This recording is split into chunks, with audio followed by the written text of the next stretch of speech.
کہ دیکھیں اور اللہ کی نشانیاں، ہمارے پاس یہ نشانیاں ہیں، آیتیں پڑھ پڑھ کے سناؤ، دلیل دو۔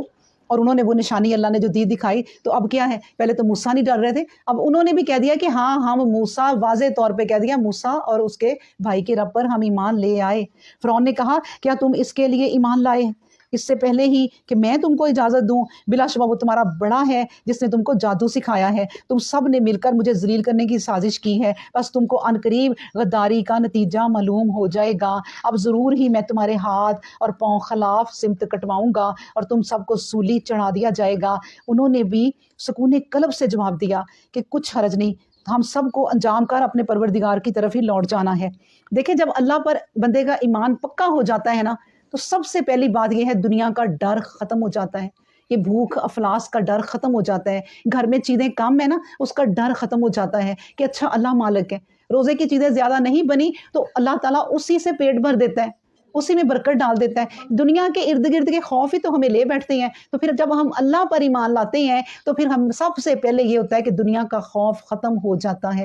اب اس نے اتنا کچھ کہا کہ میں یہ کروں گا وہ کروں گا، انہوں نے کہا کوئی بات نہیں، ہمیں اب اپنی جگہ سے کوئی نہیں ہلا سکتا۔ اللہ نے دیکھیں ایک ہی وقت میں کایا پلٹ دی، ایک ہی وقت میں ادھر سے ادھر ہو گئے، سائر پہلے ادھر تھے پھر اللہ کی طرف ہو گئے، یہ اللہ نے کایا پلٹی۔ انہوں نے بھی سکون قلب سے جواب دیا، پھر انہوں نے کہا کہ ہم تو یہ تمنا رکھتے ہیں کہ ہمارا رب ہماری خطائیں معاف کر دے، اس بات پر کہ ہم سب سے پہلے ایمان لانے والوں میں ہیں۔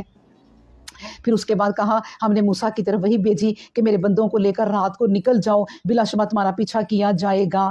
الغرض فرعون نے شہروں میں نقیب اپنے ایلچی بھیج دیے۔ فرعون نے لوگوں سے کہا بلا شبہ یہ لوگ ایک چھوٹی سی جماعت ہیں اور انہوں نے ہم کو بہت غصہ دلایا، بس اس طرح ہم نے ان کو باغات اور چشموں سے نکال باہر کیا، یہ اور ان کے خزانوں اور عمدہ مکانوں سے، اور اس طرح ہم نے بنی اسرائیل کو ان سب کا مالک بنا دیا۔ بس دن نکلتے ہی انہوں نے ان کا پیچھا کیا، پھر جب دونوں جماعتوں نے ایک دوسرے کو دیکھا تو موسیٰ کے ساتھیوں نے ہم تو پکڑے گئے، وہ ڈر گئے۔ موسیٰ نے کہا ہرگز ایسا نہیں ہوگا، میرا پروردگار میرے ساتھ ہے، وہ مجھے راہ بتائے گا۔ پھر موسیٰ نے وہی بھیجی موسیٰ کو کہ اپنی لاٹھی کے سہارے سے دریا میں چل، ان کو دریا پار کرنے کی جگہ بتا کہ وہ پھٹا ہوا ہے اور مد و جزر کے باعث ہر ٹکڑا پہاڑ کی مانند ہے۔ اللہ اکبر۔ اب دیکھیے میں آپ کو یہ بتاؤں کہ اگر اللہ کے نہ شکرے رہے یہ بڑے بڑے لوگ مخیر حضرات جن کو اللہ تعالیٰ نے بہت دولت دی ہے، لیڈ کلاس ہیں، ان کے پاس دنیا کی ہر نعمت ہے، تو یہی بتایا جا رہا ہے کہ اللہ تبارک و تعالیٰ کو جب غصہ آتا ہے کہ میرا ذکر نہیں ہو رہا، صرف دنیا دنیا کر رہے ہیں، تو اللہ سب کچھ ان سے لے لیتا ہے۔ اب فرعون سے بھی اب سارے باغ محل لے لیے اور لے بھی لیے اور ان کو بھی غرق کر دیا۔ غرق کرنے کا مطلب یہ ہے کہ مرنا تو سب نہیں ہے، لیکن اللہ چیزیں پہلے چھین لے گا اگر اللہ کو یاد نہ رکھا، لیکن اللہ نے اگر چیزیں نہ چھینی یہ بھی یاد رکھیں تو اب وہ اس سے بھی سخت آزمائش میں ہے۔ یہ بھی یاد رکھیں کہ جو ڈھیل دی جاتی ہے اللہ کی وہ بہت ہی خوفناک بلکہ ہوتی ہے۔ اس کے بعد اللہ کا یہ بھی پیغام یاد رکھیں کہ اللہ ہمیں یہ بتا رہا ہے کہ اگر میری راہ میں نکلو گے تو سمندروں میں بھی راہ بن جاتے ہیں۔ ایک مثال دی جاتی ہے، مطلب یہ ہے کہ مشکلیں آسان ہو جائیں گی۔ ہم کہتے رہتے ہیں کس طرح شروع کریں یہ کام، کچھ نہیں ہے، ایک عورت سے بھی شروع کیا جا سکتا ہے کام، پھر نہیں کر سکتے تو جس نے کیا ہے اس کے پورے تم وہ ہواری بن جاؤ، اس کے ساتھ ہواری بن جاؤ، اس کے مددگار بن جاؤ اس کام میں اس کو پھیلانے کے لیے، تو اللہ رستے آسان کر دے گا۔ بلا شبہ اس میں بڑی نشانی ہے، ان میں اکثر ایمان لانے والے تھے ہی نہیں، اور بلا شبہ آپ کا رب بڑا ہی غالب اور پیار والا ہے۔ دیکھیں اللہ تبارک و تعالیٰ کیا کہہ رہے ہیں کہ اس کو غرق کر دیا، لیکن ہمیں اینڈ پہ کہہ رہے ہیں کہ اللہ تو تمہارا بڑا پیار کرنے والا ہے، وہ ایسے لوگوں کے ساتھ ہی ایسا کرتا ہے، سب کے ساتھ نہیں۔ وَاتْلُ عَلَيْهِمْ نَبَأَ ابراہیم، اور لوگوں کو ابراہیم کا واقعہ بھی سنا دیجئے۔ اب دیکھیں یہ بڑی پیاری باتیں اب آ رہی ہیں، تو ان کو بھی ہم ذرا اپنے دماغ میں لے جائیں اور غور سے سنیں کہ کہا اذ قال لأبیہ وقومہ ما تعبدون، جب انہوں نے اپنے باپ سے اور اپنی قوم سے کہا کہ تم کس چیز کی عبادت کرتے ہو، وہ بولے ہم بتوں کی پرستش کرتے ہیں، بس ہم ان کے پاس لگے بیٹھے رہتے ہیں۔ ابراہیم نے کہا جب تم ان کو پکارتے ہو تو کیا وہ تمہاری آواز سنتے ہیں یا تم کو کچھ نفع دے سکتے ہیں یا کچھ نقصان پہنچا سکتے ہیں؟ تو انہوں نے جواب دیا البتہ ہم نے اپنے باپ دادوں کو اس طرح عبادت کرتے پایا ہے فرمایا کیا تم دیکھتے ہو کہ جس کی تم پرستش کرتے ہو تم اور تمہارے اگلے باپ دادا بھی، یہ تو سب میرے دشمن ہیں بجز پروردگار عالمین کے، یعنی ہمارا جو رب ہے نا وہی بس ہمارا دوست ہے اور کوئی نہیں۔ تو پھر ابراہیم نے کہا کہ دیکھو الذی خلقنی فہو یہدین، جس نے مجھے پیدا کیا پھر وہی میری رہنمائی فرماتا ہے، والذی ہوا یطعمونی ویسقین، اور وہی ہے جو مجھ کو کھلاتا ہے پلاتا ہے، اور سب سے بڑی بات یہ وَإِذَا مَرِضْتُ فَهُوَ یشفین، کہ جب میں بیمار ہوتا ہوں تو وہی مجھے شفا دیتا ہے اور کوئی نہیں۔ اور مجھے کیا ہے، جو مجھے مارے گا پھر وہ زندہ بھی کرے گا، جس کی رحمت سے میں امید رکھتا ہوں کہ وہ مجھے معاف فرمائے گا، بدلہ ملنے کے دن میری خطائیں بخش دے گا۔ دیکھیں اللہ سے امید کیسے رکھی جا سکتی ہے؟ جب آپ کو پتہ چلے کہ اللہ تعالیٰ نے ایک ساری قوم کو بخش دینا ہے تو امید رکھیں اللہ مجھے سب سے پہلے بخشے گا۔ لیکن اللہ کا خوف کیا ہے کہ اللہ نے ساری بستی کو عذاب دینا ہے تو کہیں اللہ سب سے پہلے عذاب مجھے ہی نہ دے دے۔ یہ ہے خوف بھی اور یہ ہے امید بھی۔ اس کے بعد پھر کہا یہ دونوں چیزیں آپ اپنے دل میں ہم سب رکھیں۔ پھر کہا کہ اور میرے بعد آنے والی امتوں میں میرا ذکر خیر جاری رکھ۔ اللہ سے کتنی پیاری پیاری دعا کی ہے انہوں نے کہ بعد میں آنے والی جتنی نسلیں ہیں نا تو میرا ذکر اللہ رکھنا ذرا۔ دیکھیں ہر انسان کو اپنے ذکر کا کتنا شوق ہے۔ ہم بھی اپنے بچوں کے لیے کوئی باتیں کرتے ہیں تو کہتے ہیں چلو بعد میں کبھی مجھے یاد ہی کریں گے، ان کے لیے میں یہ اپنے ذکر کا کتنا شوق ہے۔ تو ذکر وہ ہے جو آپ کا اچھائی کے ساتھ کیا جائے، نیکی کے ساتھ۔ تو یہ اللہ سے انہوں نے بھی کہا تو اللہ نے کہا ابراہیم ہم تو تیرا ایسا ذکر کریں گے کہ تو یاد رکھے گا۔ اب جب بھی ہم نماز میں درود پڑھتے ہیں ابراہیم کا نام آتا ہے اور قیامت تک نبی پاک کے ساتھ آتا رہے گا۔ ایسے اللہ صلہ دیتا ہے پھر اپنے کام کرنے والوں کو۔ اور میرے بعد آنے والی امتوں میں میرا ذکر خیر جاری رکھ اور مجھے ان میں شامل فرما دے جو نعمت والی جنت کے وارث ہوں گے، اور میرے باپ کو بھی بخش دے، بلا شبہ وہ گمراہوں میں سے ہے۔ اور جس دن لوگ اکٹھے کیے جائیں گے مجھے رسوا نہ کیجیو، اور جس دن نہ مال کام آئے گا نہ اولاد۔ اللہ اکبر، یعنی ہمیں ولا تخزنی یوم یبعثون، یہ دعا کرتے رہنا چاہیے کہ اللہ اس دن میرے گناہ سب کے سامنے اعلان نہ کرنا، کچھ اس طرح کر دینا اللہ کہ میری رسوائی نہ ہو۔ اور یہ دعا کرنی چاہیے۔ دیکھیں پیغمبر کر رہے ہیں یہ دعا، ہمارے تو بہت گناہ ہے، پیغمبر کہہ رہے ہیں کہ اللہ اس دن میری رسوائی نہ کرنا۔ پھر اس کے بعد اللہ سے کہہ رہے ہیں جس دن نہ مال کام آئے گا نہ اولاد، مگر جو اللہ کے پاس پاک دل لے کر آیا۔ یہ ہیں وہ لوگ جس کا میں آپ کو کہہ رہی ہوں کہ برائیاں نیکیوں میں بدل جائیں گی۔ قلب سلیم، اگر آپ کا قلب پاک ہے نا دل، اور آپ پاک دلی سے کام کر رہی ہیں تو اللہ ساتھ دیتا ہے۔ اگر دل میں کوئی ہیر پھیر ہے، چلاکیاں مکاریاں ہیں، تو اللہ کہتا ہے تیری چلاکیاں مکاریاں ہی تیرے کام آئیں گی، جا، تو پھر اللہ چھوڑ دیتا ہے۔ قلب سلیم، یہ دعا کریں کہ اللہ الا من اتا اللہ بالقلب سلیم، مگر جو اللہ کے پاس پاک دل لے کر آئے گا، اور پھر اللہ کیا کرے گا، وَأُزْلِفَاتِ الْجَنَّةُ لِلْمُتَّقِينَ، اور وہ جنت پرہیزگاروں کے قریب کر دی جائے گی، یعنی دوڑ کر اس کے میں نہیں جانا پڑے گا، یہاں تو فرمایا گیا کہ ان کے قریب ہی کر دی جائے گی۔ جیسے جنت میں پھل کی تمنا ہوگی تو آپ لینے جانے کے لیے نہیں دوڑیں گے ادھر ادھر، آپ کے قریب کر دیا جائے گا وہ درخت، اور ٹہنی آپ کے قریب کے ہاتھ آپ اونچا بھی نہ کریں، ادھر سے ہی اتار لیں سامنے سے۔ تو یہ ہے وہ اللہ کہتا کہ اتنے تمہیں صلے ملنے ہیں۔ پھر اللہ کہتا برزات الجحیم اللاغاوین، اور وہ دوزخ گمراہوں کے سامنے لائی جائے گی، اور ان سے کہا جائے گا کہ وہ کہاں گئے جن کی تم پرستش کرتے تھے اللہ کے سوا، کیا وہ تمہاری مدد اب کر سکتے ہیں؟ تو ان کی مدد ذرا حاصل کر لو یا بدلہ لے سکتے ہیں۔ پھر اس میں وہ لوگ گمراہ لوگ اوندھے منہ ڈالے جائیں گے، اور شیطان کے سارے لشکر بھی، اللہ یہ سارے لشکر دیکھیں، سوچیں کتنے لشکر ہوں گے، وَجُنُودُ إِبْلِيسَ أَجْمَعُونَ، اور جب وہ وہاں باہم جھگڑنے لگیں گے، کہیں گے اللہ کی قسم ہم سری گمراہی میں تھے جبکہ ہم تم کو تمام جہانوں کے رب کے برابر ٹھہراتے تھے۔ کس کو ٹھہراتے تھے؟ شریکوں کو۔ اب مانیں گے اور آپس میں جھگڑیں گے کہ ہم تو بڑے سری گمراہی میں، اب ان کو ہی باتیں سنائیں گے جن کے پیچھے لگے ہوئے تھے کہ تم بھی سری گمراہی میں تھے اور ہم کو ان مجرموں ہی نے بہکایا۔ اب ان کو خود مجرم کہیں گے۔ بس اب نہ ہمارا کوئی سفارش کرنے والا ہے اور نہ کوئی غم خوار دوست ہے، ولا صدیق حمیم۔ پھر کیا ہے کہ کاش ہم کو پھر ایک بار دنیا میں جانے کا موقع ملتا تو ہم صحیح معنوں میں سچے دل کے ساتھ مسلمان ہو جاتے۔ بلا شبہ اس میں ایک بڑی نشانی تھی، اور ان میں اکثر لوگ ایمان لانے والے نہیں تھے۔ اور بلا شبہ آپ کا رب ہی زبردست پیار کرنے والا ہے۔ نوح کی قوم نے پیغمبروں کو جھٹلایا۔ دیکھیں اب اس آیتوں پہ غور آپ کرتی جائیں کہ جتنے عذاب اللہ ابھی ہمیں سنائے گا اور سنائے ہیں، آخر میں ہمیں سمجھا دیا وَإِنَّ رَبَّكَ لَهُوَ الْعَزِيزُ الْحَكِيمُ۔ ہر بات کے بعد اللہ کہے گا کہ تم فکر نہ کرو اور نیکی کے کام پہ لگے رہو۔ اب نوح علیہ السلام کی بات ہو رہی ہے کہ نوح علیہ السلام کی قوم نے پیغمبروں کو جھٹلایا۔ جب ان کے بھائی نوح علیہ السلام نے ان سے کہا کیا تم ڈرتے نہیں؟ بلا شبہ میں تمہارے لیے ایک معتبر پیغام لانے والا ہوں، بس تم اللہ سے ڈرو۔ فَاتَّقُوا اللَّهَ وَأَطِیعُونِی، یعنی اللہ سے ڈرو اور میری اطاعت کرو، اور میں تم سے کوئی صلہ نہیں چاہتا، میرا اجر تو سب جہانوں کے پروردگار کے ہی ذمہ ہے، بس تم اللہ سے ڈرو اور میری اطاعت کرو۔ پھر وہی بات کہی گئی، وہ بولے کیا ہم تم پر ہی مان لائیں، حالانکہ تمہارے پیر و حقیر لوگ ہیں، یعنی تمہیں ماننے والے جو ہیں نا وہ حقیر سے لوگ ہیں تمہارے پیچھے لگے ہوئے، نہ تمہارے پاس کوئی دولت نظر آ رہی ہے، نہ کوئی کارنامے اچھے نظر آ رہے ہیں، ہم کیا کریں، یعنی دنیا کے کارنامے۔ اللہ تبارک و تعالیٰ فرماتے ہیں کہ ان سے حساب لینا میرے پروردگار کے ذمہ ہے، جن کو حساب لینے میں کچھ دیر نہیں لگتی، کاش تم سمجھ سکتے۔ پھر کہا اور میں ایمان لانے والوں کو اپنے سے دور کرنے والا نہیں، میں تو بس صاف طور پر ایک ڈرانے والا ہوں۔ وہ بولے اے نوح اگر تم نے اپنا طریقہ نہ چھوڑا تو تم کو ضرور سنگسار کر دیا جائے گا۔ اللہ اکبر۔ اب دیکھیں آخری ان کا حربہ ان لوگوں کا یہی ہوتا تھا کہ ان کے ہاں اکثر سزا جو ہوتی تھی نا وہ جلانے کی ہوتی تھی۔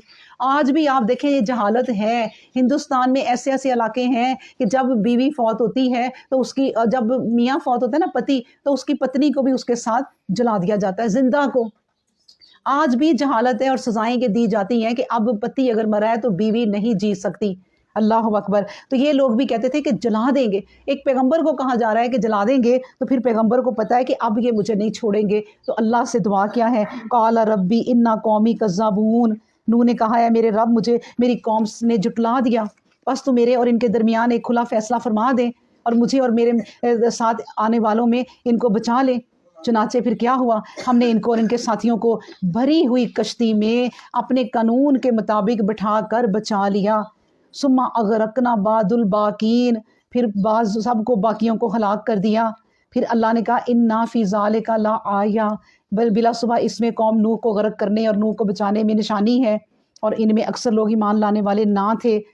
بس تمہارا رب کیا ہے، وَإِنَّ رَبَّكَ لَهُوَ الْعَزِيزُ الرَّحِيمُ، بلا شبہ رب آپ کا بڑا غلبہ پانے والا اور پیار بھی کرنے والا ہے۔ اب قصہ سنایا جا رہا ہے چھوٹی چھوٹی جھلکیوں میں، کس کا؟ کذبت عاد المرسلین، قوم عاد نے بھی پیغمبروں کو جھٹلایا۔ جب ان کے بھائی ہود نے ان سے کہا کیا تم ڈرتے نہیں، بلا شبہ میں تمہارے لیے امانت دار پیغمبر ہوں، بس اللہ سے ڈرو، فاتقوا اللہ وأطیعونی، اور میں اس کا تم سے صلہ بھی نہیں چاہتا، میرا اجر تو سب جہانوں کے پروردگار کے ذمہ ہے۔ دیکھیں ہر پیغمبر نے کہا کہ میں اجر بھی نہیں چاہتا، یعنی کہ جب بھی آپ کسی کا کوئی کام کرتے ہیں تو اس کا اجر لیتے ہیں۔ موسیٰ نے کہا تھا نا کہ دیوار بنائی ہے تو اجر ہی لے لیتے، لیکن نہیں لیا، کیونکہ کوئی کام دنیا میں بغیر اجر کے نہیں کرتا۔ ایک اللہ والے ہیں، ایک اللہ کے پیغمبر ہیں کہ جو بغیر اجر کے کہتے ہیں کام کریں گے اور اجر ہمارا اللہ دے دے گا، اس کی بھی تم فکر نہ کرو۔ اس کے بعد کہا جا رہا ہے کیا تم ہر اونچی زمین پر ایک نشان فضول بنایا کرتے ہو اور تم محل بناتے ہو، شاید تم ہمیشہ رہو گے۔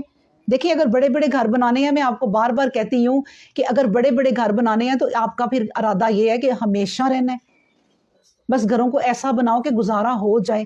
اتنے بڑے محل بناتے ہو کہ تم نے ہمیشہ رہنا ہے، اور جب تم کسی پر گرفت کرتے ہو تو بڑی بے دردی سے گرفت کرتے ہو، یعنی تمہارے پاس کوئی نوکر چاکر آ گئے ہیں تو ان کے ساتھ بڑا ذلیل قصور کرتے ہو، تم بڑا سلوک ان کے ساتھ برا کرتے ہو کہ یہ نوکر ہیں ہمارے، ہم سے پیسے لیتے ہیں، کام کرتے ہیں، کوئی ہم پہ احسان نہیں کرتے، تو ان کے ساتھ جو تمہارے قبضے میں آ جاتے ہیں بڑی بے دردی سے تم کرتے ہو ان کے ساتھ سلوک۔ بس کیا بات ہے کہ فاتقوا اللہ وأطیعونی، اللہ سے ڈرو اور اس سے ڈرو جس نے تم کو وہ چیزیں عطا فرمائیں جو تم جانتے ہو، تم کو 4 پائے اور بیٹے عطا کیے اور باغات اور چشمے بھی۔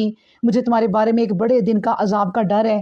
وہ ہود کی قوم کے نافرمان لوگ بولے تم ہم کو نصیحت کرو یا نہ کرو، ہمارے لیے تو برابر ہے، یہ تو اگلے لوگوں کی عادت ہے، اور ہم کو کوئی عذاب نہ ہوگا، غرض انہوں نے اس کو جھٹلایا، بس ہم نے انہیں بھی ہلاک کر دیا۔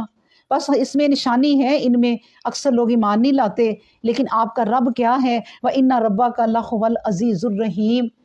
اللہ تبارک و تعالیٰ اپنی شان بتاتے جاتے ہیں، ساتھ ساتھ تاکہ ہم گھبرائیں نہ، کیونکہ ہم اچھے کام کریں گے تو اچھا ہی صلہ پائیں گے۔ اللہ نے ان کو غرق کیا تو وہ کیسے تھے یہ ساتھ ساتھ بتایا۔ پھر اس کے بعد بتایا کذب سمود المرسلین، سمود نے پیغمبروں کی تکذیب کی، جب کہ ان کے بھائی صالح نے ان سے کہا کیا تم اللہ سے ڈرتے نہیں ہو؟ انی لکم رسول امین۔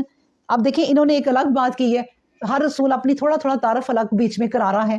انہوں نے کہا انی لکم رسول امین، میں تمہارے لیے ایک امانت دار پیغمبر ہوں، یعنی میں امانتیں اگر تم میرے پاس رکھو میں وہ نہیں کرتا، میں بات کوئی منہ سے ایسی نہیں نکالتا جو تم میرے سے پوچھو میں تمہیں صحیح بات بتاتا ہوں، میں تمہاری خوشی کے لیے غلط بات نہیں بتا سکتا میں، کیونکہ بات بھی امانت ہی ہوتی ہے اللہ کی جو لوگوں تک پہنچانی ہوتی ہے۔ یہ ہمارے پاس اللہ کیا قرآن امانت ہے، یہ اللہ کی سب باتیں ہمارے پاس امانت ہے، اور ہم نے امانت بس سنبھال کے ہی رکھ چھوڑنی ہے، نہیں اس کو اللہ ایز اٹ از اللہ نے جیسی امانت ہمارے پاس رکھوائی ہے نا ایسے ہی لوگوں تک پہنچانی ہے۔ یہ اللہ کا پیغمبر بھی کہہ رہا ہے کہ میں امین ہوں۔ اس کے بعد کہا انی لکم رسول امین فاتقوا اللہ واطیعونی، انہوں نے بھی کہا ڈرو اللہ سے اور میری صرف اطاعت کرو، اور میں تم سے اس کا کوئی صلہ نہیں چاہتا، میرا اجر تو میرے رب کے ذمہ ہے۔ الا علی رب العالمین، اور وہ سب جہانوں کا مالک ہے، کیا جو چیزیں تم کو یکساں میسر ہیں تم ان میں بے فکری سے چھوڑ دیے جاؤ گے؟ جو کچھ بھی انسانوں کو دیا گیا ہے یہ میں آپ کو بتا دوں نہیں چھوڑا جائے گا، ایک ایک چیز کا حساب ہوگا، تو انسان کوشش کرے کہ چیزیں کم ہی رکھے کہ حساب نہ ہو۔ جو بھی آپ نے نئے سوٹ لینے ہیں نا 4-5 وہ رمضان میں لے لیں اور اللہ کی عبادت کے لیے پہن لیں، پھر ان کا حساب نہیں ہوگا۔ نئے نئے سوٹ بنا بنا کے رکھتی جائیں گے، سب کا حساب ہوگا، ایک ایک چیز کا حساب ہوگا۔ تو پھر کہا گیا کہ اور کہ کیا جو چیزیں تم کو میسر ہیں تم کہتے ہو بے فکر ہو گئے ہو باغوں اور چشموں میں اور کھیتوں اور کھجوروں میں جن میں نرم نرم کونپلیں پھوٹ رہی ہیں، اور تم پہاڑوں میں خوشی سے پرتکلف گھر تراشتے ہو، بس اللہ سے ڈرو، وَأَطِیعُونِی وَأَطِیعُونِی، اور میری اطاعت کرو، اور بے باک لوگوں کا کہنا نہ مانو، یعنی زندگی اچھی گزارو، ان لوگوں کا کہنا نہ مانو جو زمین میں فساد پھیلاتے ہیں اور معاشرے کی اصلاح نہیں کرتے، نہ ہی کرنا چاہتے ہیں۔ دیکھیں جھوٹ بولنا نا ایک دوسرے سے یہ بھی فساد ہی پھیلانا ہوتا ہے، میاں بیوی ایک دوسرے سے باتیں اپنی چھپائیں یہ بھی فساد ہی ہے، بچے آپ کے غلط کر رہے ہیں اور آپ روک نہیں رہی یہ فساد ہے۔ ہم فساد یہی نہیں ہے کہ کوئی غلط بات کہہ کے کسی کی لڑائی ڈلوا دینا، وہ بھی فساد ہے۔ یہ ساری باتیں گھر میں جو ہوتی ہیں نا یہ سب فساد پھیلاتی ہیں گھر میں، پھر فساد پھیلتے ہیں باہر، پھر شہروں میں، یہ سب باتیں فساد پھیلانے والی ہیں۔ اس لیے کہتے ہیں کہ جب کسی سے بات سنو تو ایک تو کوشش کرو کہ اس کو آگے پہنچاؤ ہی نہ اگر ایسی بات ہے، اور اگر آگے پہنچانی ہے تو بالکل ویسی جیسی سنی ہے، کیونکہ ہمارے معاشرے میں ایک بات کسی کی ہوتی ہے اور پہنچتے پہنچتے کہانیاں بن چکی ہوتی ہیں، اتنی افواہیں پھیلتی ہیں، تو یہ سب فساد کی باتیں ہیں۔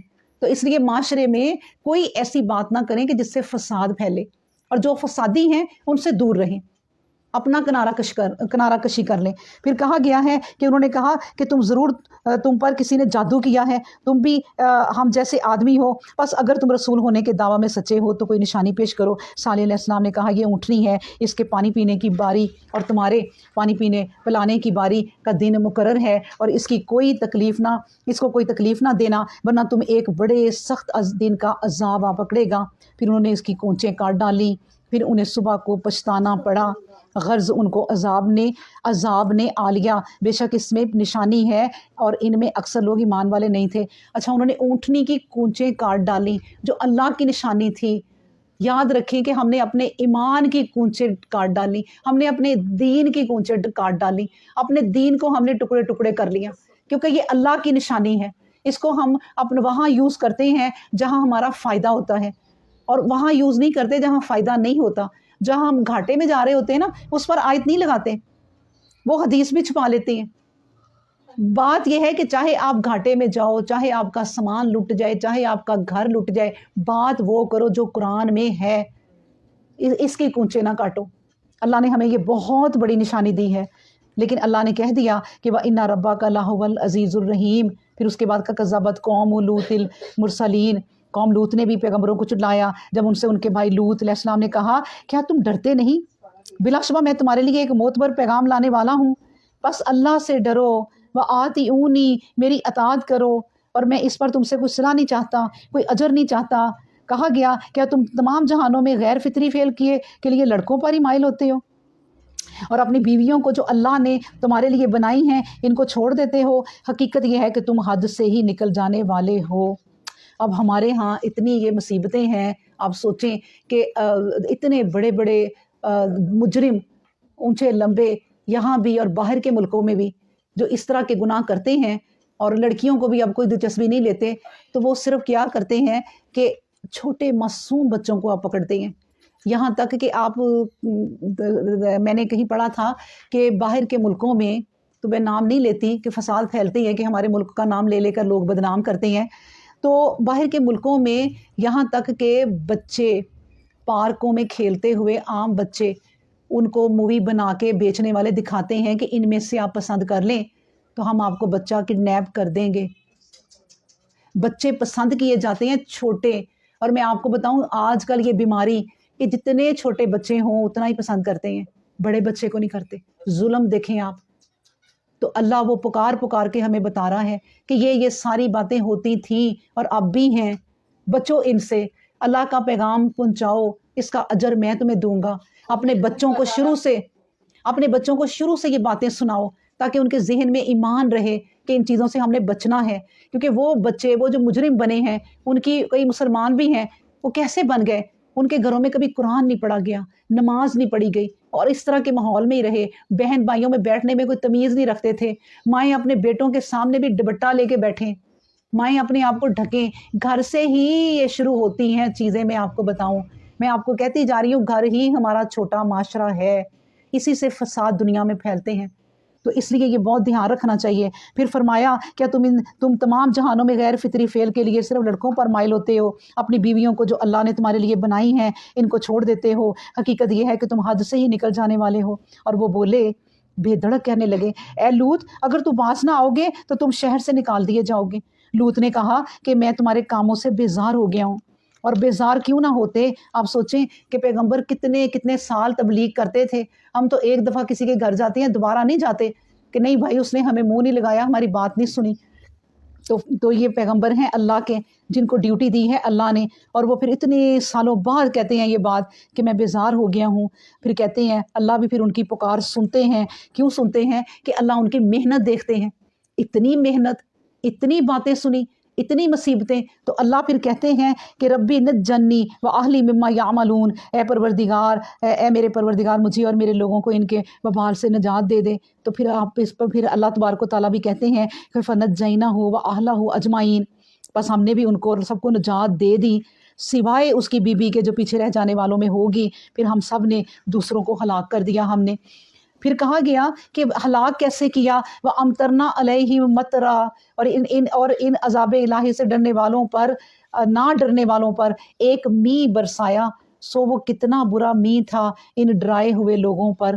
بلا شبہ اللہ تبارک و تعالیٰ کہتے ہیں کہ اِنَّ فِي ذَلِكَ لَآیَةً وَمَا كَانَ أَكْثَرُهُم مُؤْمِنِينَ، اور اللہ تبارک و تعالیٰ فرماتے ہیں وَإِنَّ رَبَّكَ لَهُوَ الْعَزِيزُ الرَّحِيمُ۔ اصحاب ایکا نے بھی رسولوں کی تکذیب کی، جب ان سے شعیب علیہ السلام نے کہا کیا تم ڈرتے نہیں، میں تمہارے لیے ایک دیانت دار رسول ہوں۔ دیکھیں انہوں نے کہا تھا میں امین ہوں، انہوں نے کہا میں دیانت دار ہوں، یعنی تمہارے مطلب یہ ہے کہ تمہارے سامنے میری پوری زندگی پڑی ہے، میں نے کوئی غلط کام نہیں کیا، تو بس پھر میری بات مانو، فاتقوا اللہ وآطیعونی، اور میں تم سے اس کا کوئی بدلہ بھی نہیں چاہتا، میرا بدلہ تو میرا رب ہی دے گا، بس تم یہ کرو میری قوم کہ ماپ پورا کیا کرو اور نقصان پہنچانے والوں میں نہ ہو جاؤ، اور سیدھی ترازو رکھ کر تولا کرو، اور لوگوں کو ناپ تول میں ان کی چیزیں گھٹا کر نہ دو، اور ملک میں خرابی مت مچاتے پھرو، اور اس ذات سے ڈرو جس نے تم کو اور تم سے قبل دوسرے لوگوں کو پیدا کیا اور پیدا کرتا رہتا ہے۔ اب دیکھیں نا، یہ بھی ہمیں سکھایا جا رہا ہے کہ جب کسی کو چیز دو تو اس کا نقص بتا دو، یہاں تک کہ سیب بھی تول کے دو، بتاؤ یہ اس میں یہ ذرا خراب ہے بھائی، اگر آپ نے لینا ہے تو ورنہ رکھ دیں، کرے گا کوئی یہ حوصلہ؟ اور یہ حوصلہ کرنا چاہیے کہ آپ کپڑا بیچ رہے ہیں اس میں کوئی فالٹ ہے تو بتا دیں۔ میں وہ کل پرسوں بچی میری وہ دوپٹہ لے کے آئی تو بڑا پیارا کلر مل گیا، چلو میچنگ ڈائی نہیں کرانا پڑا، تو وہ بڑا خوش ہوئی، گھر آ کے دیکھا ہم نے بھی نہ دیکھا تو اس میں سوراخ، اور کافی سوراخ، تو پھر انہوں نے ہمیں ایسا دوپٹہ اٹھا دیا۔ یہ اللہ کہہ رہا ہے کہ کوئی نقص ہو تو بتا دو، اس طرح نہ کرو، یہ بھی معاشرے میں فساد ہے، یہ بھی فساد پھیلانے والی باتیں ہیں۔ اور اس ذات سے ڈرو جس نے تم کو اور تم سے قبل سارے لوگوں کو پیدا کیا. اور وہ بولے تم پر تو کسی نے جادو ہی کر دیا ہے، اور تم تو ہماری طرح ایک آدمی ہو، اور ہمارے خیال میں تم تو جھوٹے ہو. اگر تم اے نوح اپنے دعویٰ سے سچے ہو تو ہم پر آسمان کا ایک ٹکڑا گرا دو. فرمایا قال ربی اعلم بما تعملون، میں یہ باتیں کیا جانوں، یہ تو میرا رب ہی جانتا ہے. غرض انہوں نے اس کو جھٹلایا، آخر ان کو سائبان والے دن کے عذاب نے آ پکڑا. وہ بڑے دن کا عذاب تھا. اِنَّ فِي ذَلِكَ لَآيَاتًا وَمَا كَانَ أَكْثَرُهُم مُؤْمِنِينَ وَإِنَّ رَبَّكَ لَهُوَ الْعَزِيزُ الرَّحِيمُ. پھر کہا وَإِنَّهُ لَتَنزِيلُ رَبِّ الْعَالَمِينَ، اور بلا شبہ وہ قرآن کریم تمام جہانوں کے پروردگار کا اتارا ہوا ہے. اس کو امانت دار فرشتے لے کر اترتے ہیں، آپ کے دل پر اتارا گیا ہے تاکہ آپ ڈرنے والوں میں ہو جائیں. شگفتہ عربی زبان میں اب سارے پیغمبروں کا قصہ سنا کے اللہ اپنے قرآن کی تعریف کر رہا ہے کہ کتنا پیارا یہ قرآن ہے. اس کو عربی زبان کو مشکل نہ سمجھو، یہ زبان دل میں اتر جانے والی ہے. یہ زبان دنیا کے جتنی زبانوں والے لوگ ہیں، کوئی بھی قرآن سیکھے گا سیکھ لے گا. انگلش بولنے والے عربی بولیں گے سیکھ لیں گے. اللہ نے آسان کر دیا ہے سیکھنے والوں کے لیے، جو نہیں سیکھیں گے ان کے لیے بہت مشکل کتاب ہے. تو اللہ اپنے قرآن کی عربی کی تعریف کر رہے ہیں کہ بلسان عربی مبین، شگفتہ عربی زبان میں ہے یہ. اور پھر یہ کیا ہے کہ وَإِنَّهُ لَفِي زُبُرِ الْأَوَّلِينَ، اور بلا شبہ اس کا ذکر پہلی کتابوں میں موجود ہے. کیا ان کے لیے یہ بات ایک سند نہیں کہ علماء بنی اسرائیل کو بھی اس کا علم ہے؟ دیکھیں ذرا، اللہ بتا رہے ہیں کہ اس قرآن کا علم سارے یہودیوں کو ہے، بنی اسرائیل کو ہے، کیونکہ ان کی کتابوں میں ہے. اب جو کوئی اس پڑھتے پڑھتے کوئی یہودی اسرائیلی پڑھتے پڑھتے اپنی کتاب کو ہی ہمارے قرآن کا ذکر پا لے گا تو وہ اگر ایمان لانے والا ہوا تو لے آتے ہیں ایمان. وہ کہتے ہیں ہماری کتاب میں ذکر ہے، اللہ نے ثبوت رکھ دیا. پھر کہا کہ اگر ہم اسے کسی دوسرے شخص پر اتارتے جس کی زبان عربی نہ ہوتی اور وہ اس کو پڑھ کر ان کو سناتا، پھر بھی یہ اس پر ایمان نہ لاتے. یعنی یہ کہتی ہے نا کہ تم نے عربی میں تمہارے پہ قرآن اترا اور تم کس سے جا کے سیکھتے ہو. اگر عربی میں آپ پر قرآن نہ اتارتے تب بھی یہ نہ مانتے. تو اللہ نے جو چیزیں کی ہیں وہ بہت سوچ سمجھ کر کی ہیں. اس کے بعد کہا اس طرح ہم نے ان کو ان نافرمانوں کے دلوں میں داخل کر دیا، یہ لوگ اس پر ایمان نہ لائیں گے جب تک دردناک عذاب نہ دیکھ لیں گے. پھر وہ دن ان پر اچانک آ جائے گا، انہیں خبر بھی نہ ہوگی. بس وہ کہیں گے کیا ہم کو کچھ مہلت ملے گی؟ کیا یہ لوگ ہمارے عذاب کی جلدی میں چاہتے ہیں؟ کیا آپ نے دیکھا کہ اگر ہم ان کو برسوں فائدہ پہنچاتے رہیں پھر وہ عذاب جس کا ان سے وعدہ ہے آ جائے تو یہ فائدہ جو وہ اٹھاتے رہے ہیں ان کے کسی کام نہ آیا. کیا فائدہ اتنی دیر زندگی لذتوں میں، عیشوں میں، عیاشیوں میں گزارنے کا؟ کیا فائدہ؟ ایک پل کی عیاشی یہاں کی یاد نہیں رہنی، جہنم کو دیکھتے ہی بھول جانا ہے. ہم نے وہ پڑھی ہوئی ہے نا حدیث کہ ایک دفعہ اللہ تبارک و تعالیٰ کسی جہنمی کو، یعنی کہ جو دوزخی ہے اس کو صرف دوزخ میں ڈالے گا جس نے دنیا میں بڑی عیش عشرت کی، صرف جھلک دکھا کے نکال لے گا تو وہ کہے گا کیسی گزری زندگی؟ اللہ کہے گا تو کہے گا بڑی دکھی، بڑی دکھی. کوئی عیش کی اسے بات نہیں یاد آئے گی دوزخ کی صرف جھلک دیکھ کے. پھر اللہ تبارک و تعالیٰ جو دنیا میں مصیبتیں اٹھاتا رہا شخص، اس کو اللہ جنت کی ایک جھلک دکھائے گا تو پوچھے گا دنیا کیسی گزری؟ وہ کہے گا بڑی اچھی اللہ، بڑی خوبصورت. دنیا کی ساری مصیبتیں بھول جائے گا. تو یہ ہے اللہ تبارک و تعالیٰ فرماتے کہ پھر ہم ان کو جب پکڑ لیں گے جس کی یہ جلدی مچاتے ہیں، کہ آپ نے دیکھا کہ اگر ہم ان کو برسوں بھی فائدہ پہنچا دیں تو پھر وہ عذاب جس کا ان سے وعدہ ہے آ جائے تو یہ فائدہ جو اٹھا رہے ہیں ان کا کسی کام نہیں آئے گا. پھر ہم نے کسی بستی کو غارت نہیں کیا مگر اس کے لیے ڈرانے والے پہلے بھیجے، یعنی ذکرہ وما کننا ظالمین، نصیحت کرنے والے. اور ہم کوئی ظالم نہیں ہیں کیسے بھیج دیں. پھر کہا اور قرآن کریم کو شیطان لے کر نہیں اترتے. پھر قرآن کی تعریف ہو رہی ہے کہ اس قرآن کو شیطان لے کر نہیں اترتے، یعنی اللہ شیطانوں کے ہاتھوں میں قرآن نہیں دیتا، اللہ اپنے ایمان والوں کے ہاتھوں میں پھر اس کی دیتا ہے ہدایت. اور نہ یہ کام ان کے لائق ہے اور نہ وہ یہ کر سکتے ہیں. ان کو تو سننے کے مقام سے بہت دور کر دیا گیا. اور اے مخاطب، اے نبی صلی اللہ علیہ وآلہ وسلم، تو اللہ کے ساتھ دوسرے معبودوں کو نہ پکارو ورنہ تجھ پر بھی عذاب آ جائے گا. اللہ اکبر. کیا نبی کریم صلی اللہ علیہ وسلم پکاریں گے؟ ہمارا دل مانتا ہے کہ نبی کریم صلی اللہ علیہ وسلم کسی کو پکاریں گے ہمیں سنانے کے لیے کہ دیکھو میں اپنے نبی سے یہ کہہ سکتا ہوں تو تم کیا چیز ہو، ہم کیا چیز ہیں. میں اپنے نبی سے، حالانکہ نبی کبھی یہ بات نہیں کر سکتے، لیکن ہمیں سمجھانے کے لیے کہ میرا شرک کیا نا، میرے ساتھ شریک کیا، کسی کو میں نہیں چھوڑوں گا.